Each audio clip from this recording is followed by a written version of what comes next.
Jadis, alimentation d'une frange de la population, le riz est aujourd'hui devenu la denrée alimentaire la plus consommée par l'ensemble de la population ivoirienne de par ses avantages économiques et qualités culinaires. Cette forte consommation du riz, due à une croissance démographique, lui confère un caractère stratégique pour la sécurité alimentaire. Le riz occupe donc une place primordiale pour l'Agence pour la valorisation de l'agriculture, AVA. L'implication d'un secteur privé dynamique permettra de faire des activités de la filière des activités hautement rémunératrices pour les acteurs du riz, un produit compétitif sur le marché national et international. C'est dans cette optique qu'un promoteur ivoirien s'est investi dans la riziculture avec 200 hectares de riz à Mbayakro. Cette grande superficie nécessite des machines et des tracteurs pour le labour et la récolte. Je m'occupe de la mécanisation. C'est tout ce qui est les mises en place. C'est-à-dire en commençant par le rebroyage. Après le rebroyage, on attend au moins 2 jours ou 3 jours et on commence le labour. À l'aide d'un pulvériseur lourd. Et après le labour, on attend encore 3 semaines et puis on fait les mises en place du riz. C'est-à-dire on fait le pulvérisage avec un pulvériseur que vous voyez en face de moi, léger. Et puis après le pulvérisage, il y a le semis de riz. En face de nous, on a une machine agricole qui est de 220 chevaux. De type 4x4, 3e catégorie. Ce vaste étendue de champs de riz est composé de plusieurs variétés comme le CB1, le Nil 130, le basmatique et autres. Il est constamment irrigué par un barrage des plus modernes. Le barrage de Mbayakro est bâti sur 450 hectares avec une station de pompage et un barrage établi sur le lit d'une zinc. Il a la possibilité d'irriguer donc les 450 hectares que nous avons en aval. Et ces 450 hectares, comme vous l'avez vu, ont été aménagés et mis en œuvre grâce à l'État ivoirien, grâce à l'ONDR. L'objectif est simple, c'est de faire de cette parcelle-là, qui est unique en Côte d'Ivoire et la 3e en Afrique, la base de la stratégie pour le développement de la riziculture en Côte d'Ivoire. Vous voyez autour de nous, nous avons donc le barrage qui est un barrage gonflable. Et il y en a 3 comme ça en Afrique. Nous avons donc différentes stations de pompage qui permettent donc d'irriguer l'ensemble des parcelles. Nous avons des parcelles sémencières. Nous avons notamment faire des semences, le Nil 130, qui est une des variétés uniques en Côte d'Ivoire qui puisse atteindre 14 tonnes à l'hectare. Nous avons le basmati, nous avons également l'orélux, le boaké amélioré. Ce sont des variétés de pointe que nous allons utiliser pour faire la vulgarisation du riz en Côte d'Ivoire, faire du riz de qualité qui va nous permettre d'atteindre l'objectif que nous sommes fixés, à la fois en quantité, c'est-à-dire pouvoir dans les 2 ans, 3 ans à venir atteindre le niveau, le seuil qui nous permette de ne plus importer et puis à l'horizon 2020 pouvoir être exportateur. Pour un développement durable de la filière riz, il faut des jeunes bien formés. Après des années d'apprentissage théorique, le promoteur, à travers ce champ, leur offre des stages pratiques. Notre école consiste en une entreprise. Alors, dès que nous étudions, en même temps, le fondateur nous envoie une entreprise. Et il y a un thème qui nous a été soumis. Le thème, c'est création et gestion d'une exploitation agricole. Alors, nous avons été soumis à 2 spéculations, à savoir l'haricot et le riz. Il y a un groupe qui fait l'haricot, qui a soutenu sur l'haricot, et un autre groupe qui a soutenu sur le riz. Alors, en même temps que l'autre groupe soutient sur le riz et l'autre soutient sur l'haricot, nous apprenons tous ensemble parce qu'en tant que technicien, il faut embrasser beaucoup de connaissances. La satisfaction pour AVA, c'est de voir de plus en plus de jeunes filles s'orienter dans la filière agricole. J'ai appris la mise en place et j'arrive à distinguer les variétés. On a le 8 à 9 et l'orélux ici. Par rapport au brun, on peut les distinguer et aussi la forme des graines. J'exhorte mes camarades à vraiment se donner à ce domaine-là. Organisés par petits groupes, ces étudiants disciplinés apprennent aisément tout ce qui leur sont enseignés.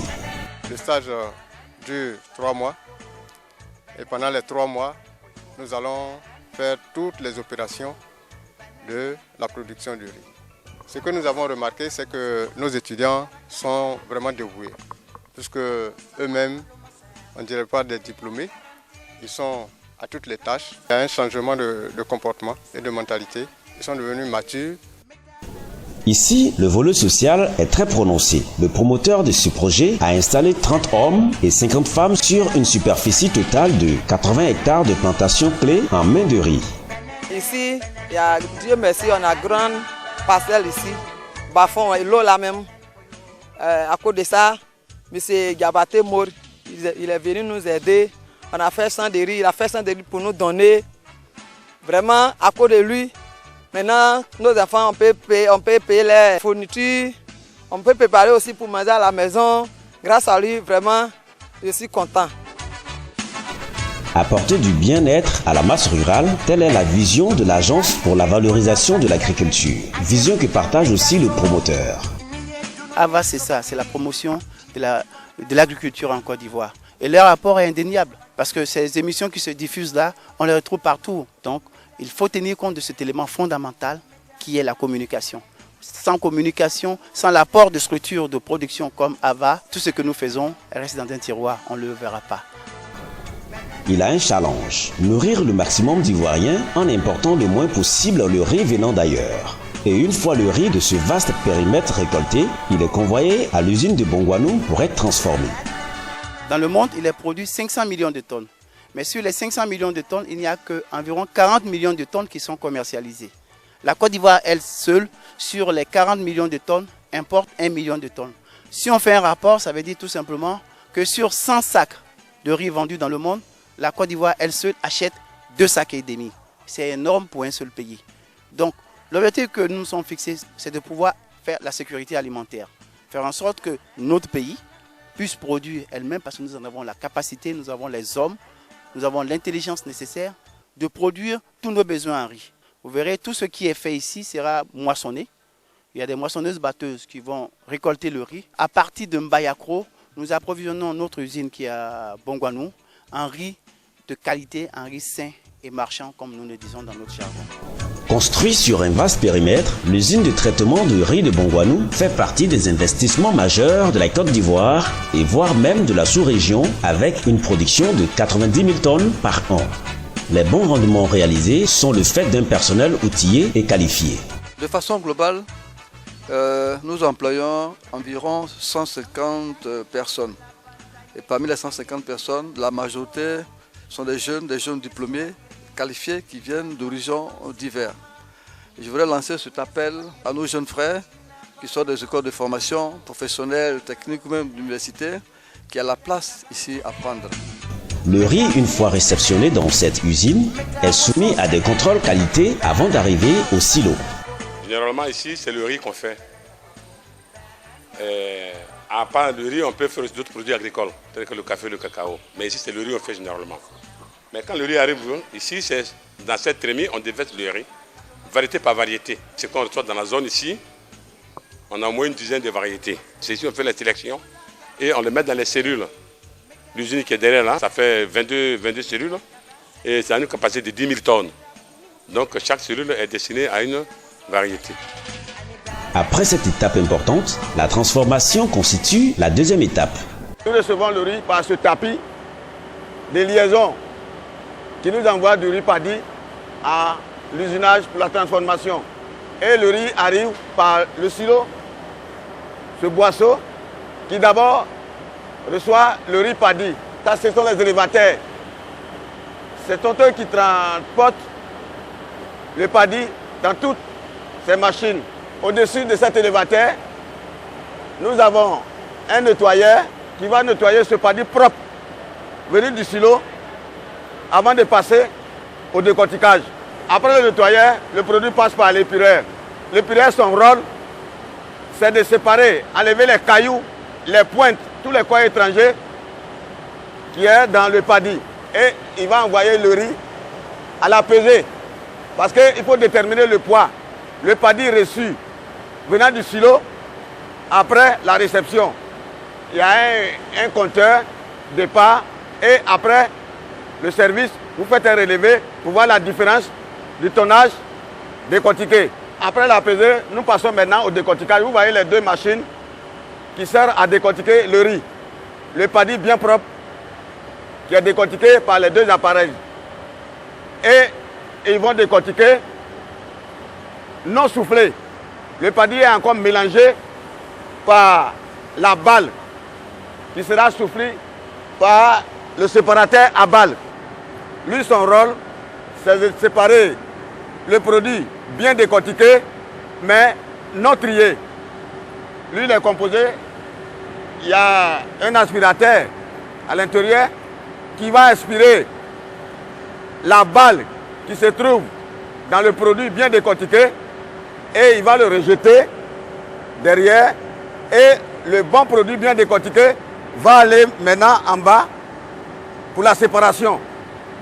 Vous voyez ces deux appareils, c'est les tables densimétriques. Leur rôle, c'est de séparer le produit bien décortiqué et le paddy non décortiqué. Vous savez que le riz arrive, il y a des échappées, il y a des paddies qui n'ont pas été décortiqués. Lui, son rôle, il va les trier et le riz bien décortiqué va aller au blanchiment. Et non décortiqué, il va les retourner d'une manière là-bas pour se faire décortiquer encore. Les trous à appareil que vous les voyez, ça ce sont les cônes à blanchir. À l'intérieur est composé plusieurs éléments pour le blanchiment. Il y a la meule mobile et il y a un réglage en système de freinage. Il y a des patins qui servent à approcher à la meule qui blanchit le riz. Il y a 3 éléments. Ici, c'est le premier. Le premier va faire un blanchiment à quelques pourcentages. Et après le premier, on vient au deuxième. Le deuxième, maintenant, c'est le même blanchiment. Il donne au troisième. Le troisième, maintenant, c'est la finition. Vous avez votre riz bien blanchi qui va aller maintenant pour l'ensachage. L'appareil que vous voyez, son nom, c'est le blanchisseur. Le blanchisseur, son rôle, c'est de séparer le riz bien blanchi, composé de plusieurs qualités, qui est la fine brisure, la moyenne brisure, la grosse brisure et l'entier. Et puisque vous savez que dans le riz entier, le riz que nous vendons, il y a ces éléments. Donc nous allons séparer tous ces éléments-là, récupérer la fine brisure et la moyenne brisure. Et de là, maintenant, nous allons le déposer dans ce boisseau. Ce boisseau maintenant qui va servir maintenant à l'ensachage. Après le blanchiment et le triage par le blanchisseur, le riz blanc est déposé dans un boisseau. En dessous, il y a une vis. La vis maintenant qui va transporter le riz maintenant à l'ensachage. Et à l'ensachage, vous voyez, il y a une bascule qui est tarée à 50 kg. On peut même le tarer à 50, 25, même aux 5 kg. Et à côté de la bascule, il y a des éléments qui sont là pour l'ensachage. Et après l'ensachage, la couture est effectuée à côté par un élément qui est là avec la machine à coudre. Après la couture, le produit bien ensaché est déposé sur une palette. Sur une palette, on peut disposer au moins 50 sacs ou bien 100 sacs. Après le cas, maintenant, nous faisons le point. Et nous déposons ce produit à la disposition du commercial. La dernière étape de ce processus est le stockage. Cet entrepôt répond à toutes les normes de sécurité et de salubrité. Ici se trouve la dernière étape avant la sortie des produits de l'usine. Donc après la production, sinon l'usinage, les produits sont stockés au niveau du magasin. Ce magasin donc a une capacité de 8000 tonnes de riz blanc. Et lorsque nous faisons du stockage en pile morte, nous pouvons pousser jusqu'à 10 000 tonnes de riz. Et donc ce magasin répond à toutes les normes en matière de stockage de riz blanc. Quand je parle de normes, je fais référence au niveau d'aération, à l'étanchéité de la toiture, à la sécurisation même de l'enceinte. Et vous voyez que nous avons une très petite quantité parce que la demande est tellement forte sur le marché, aussi bien local qu'en dehors de la zone du Moronou. La demande est tellement forte que le riz a du mal à être stocké à notre niveau. Aussitôt produit, on procède tout de suite à l'enlèvement du riz. Toutes ces machines fonctionnent à des rythmes effrénés sous la bienveillance d'un maintenancier qui assure au quotidien leur entretien. Ce local-là, pour moi, est un peu comme la casse pour les pièces de rechange. Jusqu'à ce jour, nous n'avons pas encore eu de problème mécanique qui nécessite l'arrêt du travail pour aller rechercher des pièces, à moins que ce soit pour un manque de produits. L'usine fait aussi une part belle aux femmes désireuses d'avoir des stages. Bon, ici, j'ai fait un peu de tout. J'ai fait un peu de mécanique et puis un peu d'électricité. Aujourd'hui, je suis la seule fille parmi les garçons et je suis fière d'être parmi ces garçons. Et j'aime ce métier. Le producteur ne compte pas s'arrêter en si bon chemin. Il ambitionne de s'implanter sur tout le territoire national, de promouvoir le label Riz de Côte d'Ivoire et de créer beaucoup d'emplois. Il faut aller quelques années en arrière pour comprendre pourquoi cet investissement. Bon, c'est lié à ce que j'ai fait toute ma vie, c'est-à-dire dès que je suis sorti de l'école, je n'ai fait que le métier du riz. Et donc l'acquisition de cette usine vient du fait qu'il y a un renouveau dans le riz. Et aujourd'hui, on peut dire, sans lésigner là-dessus, que nous avons du riz ici, aussi bon que le riz d'importation. Notre objectif en reprenant cette usine, c'est ça, c'est-à-dire c'est de nous mettre au même niveau que le riz d'importation, c'est-à-dire avoir la qualité, avoir le goût, avoir les prix et la présentation identique au riz d'importation. L'usine de Bongouanou que vous voyez a une capacité en production de riz de 90 000 tonnes par an, avec un silo de stockage que vous voyez là qui fait 10 000 tonnes en revolving, ce qui peut nous amener à stocker sur l'année par 3 fois, 4 fois, disons 40 000 tonnes, avec un magasin de stockage de 10 000 tonnes également, mais également en revolving. Donc cette unité qui est la plus grande aujourd'hui en Afrique de l'Ouest peut permettre donc de relancer totalement la riziculture dans cette région. En faisant la riziculture dans la région de Bongouanou, c'est des milliers et des milliers d'emplois que nous allons créer pour les jeunes. Il y a un économiste français qui disait que le premier besoin d'un homme, c'est qu'on ait besoin de lui. Donc l'usine d'ici est en quelque sorte une sorte de laboratoire pour préparer les jeunes à la grande stratégie, puisqu'il y aura une trentaine d'usines qui seront construites en Côte d'Ivoire. La satisfaction des besoins de consommation par la production nationale des denrées alimentaires, notamment le riz, est un axe majeur pour la Côte d'Ivoire émergente en 2020.